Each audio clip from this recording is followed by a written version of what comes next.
ಪ್ರತಿಯೊಂದು ಕೆಲಸ ಮಾಡುವ ಕಿಡ್ನಿಯ ಒಂದು ಯೂನಿಟಿಗೆ ಸಾಧಾರಣ 1,000ದಿಂದ 1,00,000ದವರೆಗೆ ನಿದ್ರೆ ಮಾಡುವ ಯೂನಿಟ್ಗಳಿವೆ. ಅವುಗಳನ್ನು ನೀವು ಯಾವಾಗಲೂ ಬೇಕಿದ್ರೆ ಅದು ರಿಸರ್ವ್ ಫೋರ್ಸ್ನಾಗೆ. ಈಗ ಪೊಲೀಸ್ನವರು ಸಾಧಾರಣ ದಿವಸದಲ್ಲಿ ಗಲಾಟೆ ಇಲ್ಲದಲ್ಲಿ 100 ಜನ ಪೊಲೀಸ್ನವರು ಸಾಕಾದ್ರೆ, ಗಲಾಟೆ ಇದ್ರೆ 10,000 ಪೊಲೀಸ್ ಬೇಕಿದ್ರೆ ನಮ್ಮ ಹತ್ರ 10,000 ರಿಸರ್ವ್ ಪೊಲೀಸ್ ಇರಬೇಕು. ಹಾಗೆ ಈ ರಿಸರ್ವ್ ಪೊಲೀಸ್ ಕಿಡ್ನಿಯಲ್ಲಿ ತುಂಬಾ ಉಂಟು. ಹಾಗಾಗಿ ಯಾರು ಹೆದರುದು ಬೇಡ. ನನಗೆ ಸ್ವಲ್ಪ ಕಿಡ್ನಿಯಲ್ಲಿ ಸಿಕ್ ಬಂದ ಕೂಡ ನನ್ನ ಕಿಡ್ನಿ ಫೇಲ್ ಆಗ್ತದೆ, ಹಾಗೆ ಆಗ್ತದೆ, ಈಗ ಅಂತ ಜೀವ ತೆಕೊಳ್ಳೋದು ಬೇಡ. ಯಾಕಂದ್ರೆ ಅಲ್ಲಿ ಬೇಕಾದಷ್ಟು ಈ ಒಂದು ದೇಹವನ್ನು ಮಾಡುವಾಗ ಮನುಷ್ಯನ ದೇಹ ಏನು ಅಂದ್ರೆ ಅದೊಂದು ಅದ್ಭುತ. ದಿವಸ ಹೋದಾಗೆ ನನಗೆ ಅದರ ವಿಸ್ಮಯ ಆಗ್ತದೆ ಅದನ್ನು ಹೇಳಿಸುವಾಗ. ನಾನೀಗ ಸಾಧಾರಣ 60 ವರ್ಷದಿಂದ ಈ ಮನುಷ್ಯನ ದೇಹವನ್ನು ತಿಳ್ಕೊಳ್ಳುವಂತ ಪ್ರಯತ್ನ ಮಾಡ್ತಾ ಇದ್ದೇನೆ. ಇವತ್ತಿಗೂ ನಾನು ಇನ್ನೂ ವಿದ್ಯಾರ್ಥಿಯಾಗಿಯೇ ಇದ್ದೇನೆ. ಇನ್ನೂ ತಿಳ್ಕೊಳ್ಳಿಕ್ಕೆ ನಾನು ಎಷ್ಟು ತಿಳ್ಕೊಂಡದಕ್ಕಿಂತ ಹೆಚ್ಚಿಗೆ ತಿಳ್ಕೊಳ್ಳಿಕ್ಕುಂಟು. ಈಗ ನನಗೊಂದು ಗೊತ್ತಾಗ್ತದೆ, ನಾನು ಕಾಲೇಜಿನಲ್ಲಿ ಶಾಲೆಯಲ್ಲಿ ಹೇಳಿಕೊಟ್ಟದ್ದೆಲ್ಲ ತಪ್ಪು, ಅದನ್ನೆಲ್ಲ ನಾನು ಮರೆತು ಬಿಡಬೇಕು, ಹೊಸತನ್ನು ಕಲಿಬೇಕು ಅಂತ. ಇದು ಈಗಿನ ಕಾಲದಲ್ಲಿ ಜನ ಎಣಿಸಿಕೊಳ್ಳುವುದಿಲ್ಲ. ಜನ ತುಂಬನೇ ಹೆದರ್ತಾರೆ, ಕಿಡ್ನಿ ಕಿಡ್ನಿ ಕಿಡ್ನಿ ಅಂತ ಹೆದರ್ತಾರೆ. ಹಾಗೇನಿಲ್ಲ. ಈ ಕಿಡ್ನಿ, ಈ ಹಾರ್ಟು, ಈ ಮೆದುಳು ಇದೆಲ್ಲ ಒಂದೇ ಕಣದಿಂದ ಬಂದದ್ದು, ಒಂದೇ ಕಣದಿಂದ. ಅದರ ಅರ್ಥ ಕಿಡ್ನಿಯಲ್ಲಿರುವ ಕಣಗಳು, ಈಗಿನ ಕಣಗಳು, ಮೆದುಳಿನಲ್ಲಿರುವ ಕಣಗಳು ಒಂದೇ ಜೀನೋಮ್ ಇರ್ಬೋದು. ಈ ಒಂದು ಕಣ ನಾವು ತಾಯಿಯ ಹೊಟ್ಟೆಯಲ್ಲಿ ಆದ ದಿವಸ ಒಂದು ಕಣ, ಅದಕ್ಕೆ ಹೇಳೋದು ಝೈಗೋಟ್ ಅಂತ. ಅದು ಡಿವೈಡ್ ಆಗುವಾಗ ಈಗ 120 ಟ್ರಿಲಿಯನ್ ಕಣ ಉಂಟು ನನ್ನ ದೇಹದಲ್ಲಿ. ಈ ಒಂದೊಂದು ಕಣ ಕೂಡ ಒಂದು ಮನುಷ್ಯ. ಆ ಪ್ರತಿ ಮನುಷ್ಯನಿಗೆ ಬುದ್ಧಿವಂತಿಕೆ ಉಂಟು. ಆ ಪ್ರತಿ ಮನುಷ್ಯನ ತನ್ನನ್ನು ಬದುಕಿಸಲಿಕ್ಕೆ ಪ್ರಯತ್ನ ಮಾಡ್ತಾನೆ.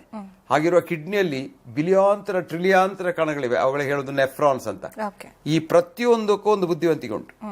ಅದು ಸುಲಭದಲ್ಲಿ ಸಾಯುವುದಿಲ್ಲ, ಸುಲಭದಲ್ಲಿ ಹಾಳಾಗುವುದಿಲ್ಲ.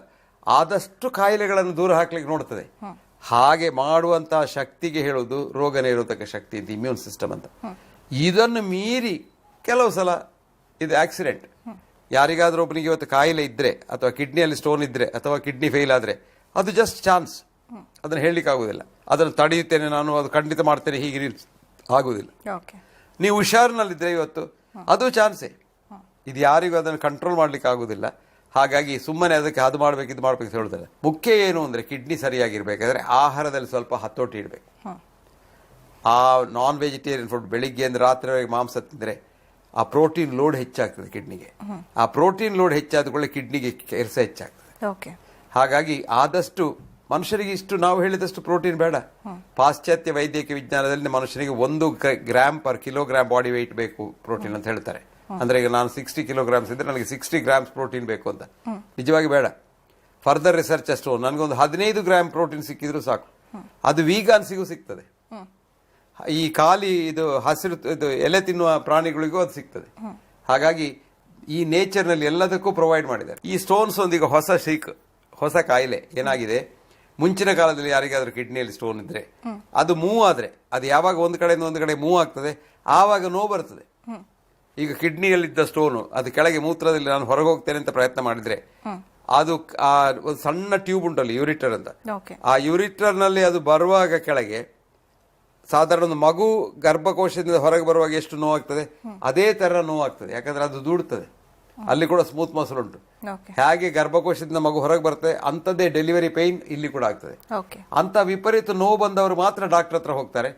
ಆವಾಗ ಡಾಕ್ಟರ್ ಅದನ್ನು ಕಂಡು ಹಿಡಿತಾರೆ, ಅದಕ್ಕೆ ಬದ್ದು ಕೊಡ್ತಾರೆ. ಇವತ್ತು ಹಾಗಲ್ಲ. ಎಲ್ಲರೂ ಚೆಕಪ್ಪಿಗೆ ಹೋಗುದು. ಈ ಚೆಕಪ್ ಅಂದ್ರೆ ಅದರಷ್ಟು ದೊಡ್ಡ ಒಂದು ದೋಷ, ಅದು ಬಹಳ ದೊಡ್ಡ ಶಾಪ. ಆ ಸರಿಯಾಗಿ ಇದ್ದವನು ಆರೋಗ್ಯವಂತ ಯಾರು? ಕೆಲಸ ಮಾಡ್ಲಿಕ್ಕೆ ಹುರುಪುಂಟು, ಇನ್ನೊಬ್ಬರಿಗೆ ಸಹಾಯ ಮಾಡ್ಲಿಕ್ಕೆ ಹುರುಪುಂಟು, ಊಟ ಮಾಡ್ತೇನೆ ನಾರ್ಮಲಿ, ಹಸಿ ಉಂಟು, ನಿದ್ರೆ ಉಂಟು, ಹೊರಗಡೆ ಹೋಗ್ತದೆ, ಮೂತ್ರ ಮಾಡ್ತೇನೆ, ಸುಖ ಉಂಟು, ಉಲ್ಲಾಸ ಉಂಟು. ಅಂತವ್ರು ಡಾಕ್ಟರ್ ನೋಡಬಾರ್ದು. ಡಾಕ್ಟರ್ ನೋಡ್ಬೇಕು ಯಾವಾಗ? ಕಾಯಿಲೆ ಇದ್ರೆ ಕೂಡಲೇ ಡಾಕ್ಟರ್ ನೋಡ್. ಡಾಕ್ಟರ್ ಬಹಳ ಅಗತ್ಯ. ಡಾಕ್ಟರ್ ಅಷ್ಟು ದೊಡ್ಡ ಒಂದು ಅಸೆಟ್ ಮನುಷ್ಯನಿಗೆ ಇಲ್ಲ. ಆದ್ರೆ ಏನೂ ಇಲ್ಲದವ ಡಾಕ್ಟರ್ ಹೋಗ್ಬಾರ್ದು. ಸ್ಟೋನ್ಸ್ ಇದೆ ಅಂತಾನು ಕೆಲವರು ಹೇಳ್ತಾರೆ. ಡಾಕ್ಟರ್ ಹೇಳಿದ್ರು ತುಂಬಾ ದೊಡ್ಡ ಸ್ಟೋನ್ಸ್ ಆಗ್ಬಿಟ್ಟಿದೆಯಂತೆ ಅಂತ ಅಂದ್ಬಿಟ್ಟು. ಅಲ್ಲ, ಹೇಳ್ತಾರೆ. ಈಗ ಕಿಡ್ನಿಯಲ್ಲಿ ದೊಡ್ಡ ಸ್ಟೋನ್ ಆಗಿದೆ ಅಂತ. ಸ್ಟ್ಯಾಗ್ ಹಾರ್ನ್ ಕ್ಯಾಲ್ಕುಲಸ್ ಅಂತ ಇಷ್ಟು ದೊಡ್ಡ ಸ್ಟೋನ್ ಆಗಿ ಏನಾಗ್ಲಿಲ್ಲ ಕಿಡ್ನಿಗೆ. ಕಿಡ್ನಿ ಒಳ್ಳೇದಿದ್ರೆ, ನಿಮ್ಮ ಸ್ಟೋನ್ ಇದ್ರೆ, ನಿಮಗೆ ಉಪದ್ರ ಇಲ್ಲದಿದ್ರೆ ಆ ಸ್ಟೋನ್ ನ ವಿಚಾರಕ್ಕೆ ಹೋಗ್ಬೇಡಿ. ನಿಮಗೆ ಉಪದ್ರ ಇದ್ರೆ ಹೌದು, ಈಗ ಅದು ಕೆಳಗೆ ಬರ್ತದೆ, ನೋವುಂಟು, ಡಾಕ್ಟರ್ ಹತ್ರ ಹೋದ್ರೆ ಅವರು ಅದು ಕೆಳಗೆ ಸಲೀಸಿನಲ್ಲಿ ಬರ್ಲಿಕ್ಕೆ ಸಹಾಯ ಮಾಡ್ತಾರೆ. ಸೊ ಮರುದಿವಸ ನೋಡಿದ್ರೆ ಅದು ಮೂತ್ರದಲ್ಲಿ ಉಂಟು. ಹಾಗಾಗಿ ಅದು ದೊಡ್ಡ ಸಂಗತಿ ಏನಿಲ್ಲ. ಆದ್ರೆ ಸ್ಟೋನ್ಸ್ ಇದ್ದು ಅದು ಗೊತ್ತಾಗದೆ, ನೋವು ಬಂದು ಅದು ಗೊತ್ತಾಗದೆ, ಅದೇನೋ ಬೆನ್ನು ನೋವು ಅಂತ ಏನಾದ್ರೂ ನೋವಿನ ಮದ್ದು ಕೊಂಡು ಉಪದ್ರ ಆಗಿ ಆ ಸ್ಟೋನ್ ಎಲ್ಲಿ ಅದು ಸ್ಟಕ್ ಆಗಿ ಯೂರಿಟರ್ ಅಲ್ಲಿ, ಮತ್ತೆ ಯೂರಿಟರ್ ಅಲ್ಲಿ ಬ್ಯಾಕ್ ಪ್ರೆಷರ್ ಬಂದು ಯೂರಿಟರ್ ದೊಡ್ಡದಾಗಿ, ಯೂರಿಟರ್ ಮೇಲೆ ಹೋಗಿ ಪೈಲೋ ದೊಡ್ಡದಾಗಿ, ಕಿಡ್ನಿ ದೊಡ್ಡದಾದ್ರೆ ಅದಕ್ಕೆ ಹೇಳುದು ಬ್ಯಾಕ್ ಪ್ರೆಷರ್. ಅದು ಕಿಡ್ನಿಯಲ್ಲಿ ಡ್ಯಾಮೇಜ್ ಆಗ್ತದೆ. ಯಾಕಂದ್ರೆ ಈ ಮೂತ್ರ ಹೊರಗೆ ಬರೋ ಮೂತ್ರ ಅಲ್ಲೇ ನಿಂತು ಅದನ್ನು ಡೈಲೇಟ್ ಮಾಡ್ತದೆ, ಕಿಡ್ನಿ ಮೇಲೆ ಪ್ರೆಷರ್ ಆಗ್ತದೆ, ಕಿಡ್ನಿ ನೆಫ್ರಾನ್ಸ್ ಎಲ್ಲ ಪ್ರೆಸ್ ಆಗ್ತದೆ, ಕಿಡ್ನಿ ಕೆಲಸ ಮಾಡೋದಿಲ್ಲ. ಸೊ ಕಿಡ್ನಿ ಫೇಲ್ ಆಗ್ಬೋದು. ಸೊ ಸ್ಟೋನ್ ನಿಂದ ಬರುವುದು ಯಾವಾಗ symptomatic stones are to be treated. ಯಾವ ಸ್ಟೋನ್ ನಿನಗೆ ಹೇಳ್ತದೆ ನಾನು ಇಲ್ಲಿದ್ದೇನೆ ನನಗೇನಾದ್ರೂ ಮಾಡೋದ್ರೆ ಮಾತ್ರ ಅದ್ರ ಸುದ್ದಿಗೆ ಹೋಗು. ಅದು ಸುಮ್ಮನೆ ನಾನು ಇಲ್ಲಿ ಕೂತ್ಕೊಂಡಿದ್ದೇನೆ ಮಲ್ಕೊಂಡಿದ್ದೇನೆ ನನ್ನ ಸುದ್ದಿ ಬರಬೇಡ ಅಂದ್ರೆ ಹೋಗ್ಬೇಡ. ಸುದ್ದಿಗೆ ಹೋದ್ರೆ ಕಷ್ಟ ಆಗ್ತದೆ. ಸ್ಟೋನ್ ತೆಗಿಲಿಕ್ಕೆ ಹೋಗಿ ಕಡೆ ಕಿಡ್ನಿ ತೆಗೆಯುವ ಪರಿಸ್ಥಿತಿ ಬರ್ತದೆ. ಅದು ಒಂದು. ಎರಡನೇದು, ಸ್ಟೋನ್ಸ್ ಈಗ ಏನು ಹೆಚ್ಚಾಗ್ಲಿಲ್ಲ. ಮತ್ತೆ ಒಂದು ಕಾರಣ ಸ್ಟೋನ್ಗೆ ಹೆಚ್ಚಾಗಲಿಕ್ಕೆ ಒಂದು ಕಾರಣ ಅಂದ್ರೆ ನಮ್ಮ ದೇಶದ ಉಷ್ಣ ಹವೆ. ಉಷ್ಣ ಹವೆ ಎಲ್ಲಿ ಉಂಟು ಅಲ್ಲಿ ನೀರು ಕಮ್ಮಿ ಉಂಟು. ಈಗ ನಮ್ಮ ನಾರ್ತನ್ ಕರ್ನಾಟಕದಲ್ಲಿ ಅಲ್ಲಿ ನೀರು ಸಿಕ್ಕುದಿಲ್ಲ ಅವರಿಗೆ ಕುಡಿಲಿಕ್ಕೆ, ತುಂಬಾ ಬಿಸಿ ಉಂಟು. ಬೆವರಿ ಡಿಹೈಡ್ರೇಷನ್ ಆಗ್ತದೆ. ಡಿಹೈಡ್ರೇಷನ್ ಆದ ಕೂಡಲೇ ಅದು ಸ್ಟೋನ್ ಫಾರ್ಮ್ ಆಗ್ತದೆ. ಈ ಸ್ಟೋನ್ ಫಾರ್ಮ್ ಆಗ್ಲಿಕ್ಕೆ ಬೇರೆ ಬೇರೆ ಸಿಟ್ರೇಟ್, ಆಕ್ಸಲೇಟ್ ಎಲ್ಲ ಕೆಮಿಕಲ್ಸ್ ಉಂಟು. ಅದು ಅಲ್ಲಿ ಡ್ರೈನ್ ಆಗ್ತದೆ. ಯಾಕಂದ್ರೆ ಮೂತ್ರದೆಲ್ಲ ಬರ್ತದೆ, ಹೊರಗೆ ಬರ್ತದೆ. ಅದು ಬಂದದ್ದು ಅದು ಸರಿಯಾಗಿ ಹೋಗದಿದ್ರೆ ಮೂತ್ರ ನೀರಿಲ್ಲದಿದ್ರೆ ಅದು ಅಲ್ಲೇ ಕೂತ್ಕೊಂಡು ಸ್ಟೋನ್ ಆಗ್ತದೆ.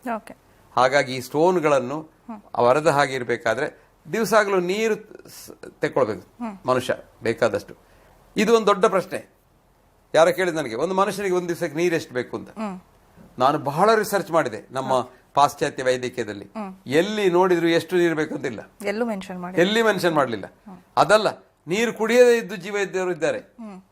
ಹಾಗಾಗಿ ಎಷ್ಟು ನೀರು ಬೇಕು ಅಂತ ನನ್ಗೆ ಗೊತ್ತಿಲ್ಲ. ಇನ್ನೂ ರಿಸರ್ಚ್ ಮಾಡಿದೆ ನಾನು. ಕೊನೆಗೆ ನೋಡುವಾಗ ಸಾಮಾನ್ಯ ಅನುಭವದಲ್ಲಿ ಒಂದು ಎಕ್ಸ್ಪೀರಿಯನ್ಷಿಯಲ್ ನಾಲೆಜ್ ಅಂತ ಉಂಟು. ನನ್ನ ಅನುಭವ ಏನು ಅಂದ್ರೆ, ಯಾರು ತುಂಬಾ ನೀರು ಕಮ್ಮಿ ಕುಡಿತಾನೆ ಅವನಿಗೆ ಸ್ಟೋನ್ಸ್ ಹೆಚ್ಚಿಗೆ. ಯಾರು ಬೇಕಾದಷ್ಟು ನೀರು ಕುಡಿತಾನೆ ಅವನು ತೊಂದರೆ ಇಲ್ಲ. ಇನ್ನು ಕೆಲವರು ತುಂಬಾ ನೀರು ಕುಡಿತಾರೆ, ನನಗೆ kidney stone 3 litre 4 litre 5 litre ಎಲ್ಲ ಕುಡಿತಾರೆ. ಇದು ಹಾಳು. ಅಲ್ಲಿ ಏನಾಗ್ತದೆ, ನೀರು ಹೆಚ್ಚಾಗಿ ಆ ರಕ್ತ ತೆಳ್ಳಗೆ ಆಗ್ತದೆ.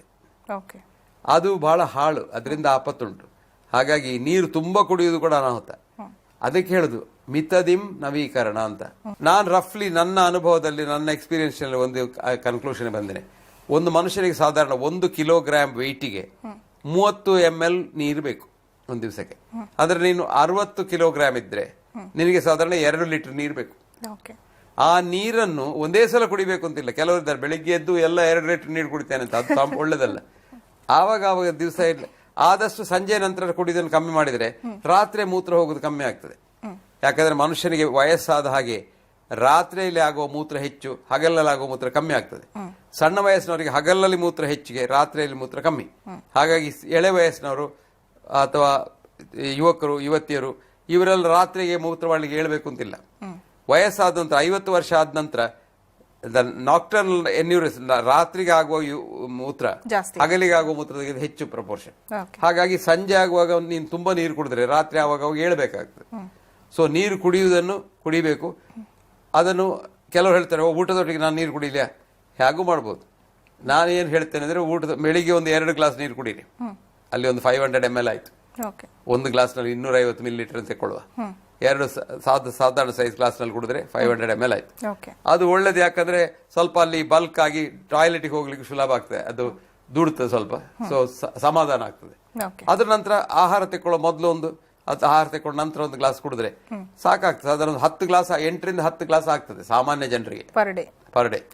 ಇಷ್ಟು ನೀರು ಕುಡಿದ್ರೆ ಈ ಇದರಲ್ಲಿ ಬಿಸಿಲು ಕಾಲದಲ್ಲಿ ತುಂಬಾ ಬೆವರಿದ್ರೆ ಇನ್ನೊಂದು 2 ಗ್ಲಾಸ್ ಹೆಚ್ಚು ಕುಡಿಬಹುದು. ನೀವು ತುಂಬಾ ಕಾಫಿ ಕುಡಿಯುವುದಿದ್ರೆ ಈ ಕಾಫಿ ಡಯೂರಿಟಿಕ್. 1 ಕಪ್ ಕಾಫಿ ಕುಡಿದ್ರೆ 2 ಕಪ್ ಮೂತ್ರ ಹೆಚ್ಚಿಗೆ ಹೋಗ್ತದೆ. ಹಾಗಾಗಿ 1 ಕಪ್ ಕಾಫಿ ಕುಡಿದ್ರೆ ಅದರೊಟ್ಟಿಗೆ 1 ಕಪ್ ನೀರು ಕುಡಿಬೇಕು. ಸೊ ಅದು ಕಾಂಪೆನ್ಸೇಟ್ ಆಗ್ತದೆ. ಅದು ಕಾಫಿ ಕುಡಿಯೋರಿಗೆ ಹೇಳಿದ್ ನಾನು. ಇನ್ನು ಕೆಲವರು ಇದ್ದಾರೆ ಬಿಯರ್ ಕುಡಿಯೋರು, ಅವರಿಗೆ ಹೆಚ್ಚು ನೀರು ಬೇಕು ಅಂತಿಲ್ಲ. ಯಾಕಂದ್ರೆ ಬಿಯರ್ ನೀರದು ಅವ್ರು ಕುಡಿದು ಮೂತ್ರ ಮಾಡಿ ಒಂದು ಕ್ಲೀನ್ ಆಗಿದೆ ಅಂತ ಅವರಿಗೆ ಸ್ಟೋನ್ ಕೂಡ ಬರುವುದಿಲ್ಲ. ಸೊ ಸ್ಟೋನ್ ಬರದ ಹಾಗೆ ನೋಡ್ಲಿಕ್ಕೆ ಮೂತ್ರಕ್ಕೆ ನಾವು ಬೇಕಾದಷ್ಟು ನೀರು ಕೊಡಬೇಕು. ಎರಡನೇದು, ಸ್ಟೋನ್ ಬಂದ್ರೆ ಏನು ತೊಂದರೆ ಇಲ್ಲ, ಸ್ಟೋನ್ ಇದ್ರೂ ಏನು ತೊಂದರೆ ಇಲ್ಲ. ಆದ್ರೆ ಸ್ಟೋನ್ ಕಿಡ್ನಿಯನ್ನು ಹಾಳು ಮಾಡಿದ್ರೆ ಅಥವಾ ಸ್ಟೋನ್ ಹೋಗಿ ಬ್ಲಾಕ್ ಮಾಡಿ ಬ್ಯಾಕ್ ಪ್ರೆಷರ್ ಮಾಡಿ ಹೈಡ್ರೋ ಯೂರಿಟರ್ ಮಾಡಿದ್ರೆ ಅದಕ್ಕೆ ಎಲ್ಲ ನಾವು ಡಾಕ್ಟರ್ ಹತ್ರ ಹೋಗ್ಬೇಕು. ಅದಕ್ಕೆ ಟ್ರೀಟ್ಮೆಂಟ್ ಬೇಕು. ಒಂದು ಪಕ್ಷ ಈಗ ಒಂದು ಸ್ಟೋನ್ ಬ್ಲಾಕ್ ಆಗಿ ತುಂಬಾ ಸಮಯದಿಂದ ಅದು ಬ್ಲಾಕ್ ಆಗಿ ಆ ನೋವು ಬಂದ ನಿಮ್ಗೆ ಗೊತ್ತಾಗದಿದ್ದು ಇದ್ರೆ ಅದನ್ನು ಕೂಡಲೇ ತೆಗಿಬಾರ್ದು. ಕೂಡಲೇ ತೆಗೆದ್ರೆ ಕಿಡ್ನಿ ಫೇಲ್ ಆಗ್ತದೆ. ಅದನ್ನ ನಿಧಾನದಲ್ಲಿ ಅದಕ್ಕೊಂದು ಇದು ಹಾಕಿ ಸ್ಟೆಂಟ್ ಹಾಕಿ ಅದನ್ನು ರಿಲೀಸ್ ಮಾಡಿ ತೆಗೆದು ಮತ್ತೆ ಸಮಾಧಾನ ಒಂದು ವಾರದಲ್ಲಿ ಆಗುವಾಗ ಅದು ಪುನಃ ಕಿಡ್ನಿ ತನ್ನ ಕೆಲಸ ಮಾಡ್ತದೆ. ನಮ್ಮ ದೇಹದ ಅಂಗಗಳಿಗೆಲ್ಲ ತುಂಬಾ ಅದನ್ನು ಸರಿ ಮಾಡಿಕೊಳ್ಳೋ, ತನ್ನನ್ನು ತಾನು ಸರಿ ಮಾಡಿಕೊಳ್ಳುವಂತ ಶಕ್ತಿ ಇದೆ. ನಾವು ಕಾರ್ನಾಗೆ ಆ ಪಾರ್ಟ್ ಹೋದಕೊಳ್ಳೆ ಬೇರೆ ಹೊಸ ಪಾರ್ಟ್ ಹಾಕ್ಬೇಕಂತಿಲ್ಲ. ಕ್ಲಚ್ ಹೋಯ್ತು ಹೊಸ ಕ್ಲಚ್ ಅದು ಬೇಡ. ತನ್ನ ಇದ್ದ ಕ್ಲಚ್ಚೆ ಹಳೆ ಕ್ಲಚ್ಚೆ ಅದನ್ನು ಸರಿ ಮಾಡಿಕೊಳ್ಳುವಂತ ಶಕ್ತಿ ದೇಹಕ್ಕಿದೆ. ಯಾಕಂದ್ರೆ ಅದು ಸೇರಿಸಿ ಮಾಡಿದಲ್ಲ, ಒಂದರಿಂದ ಬಂದದ್ದು.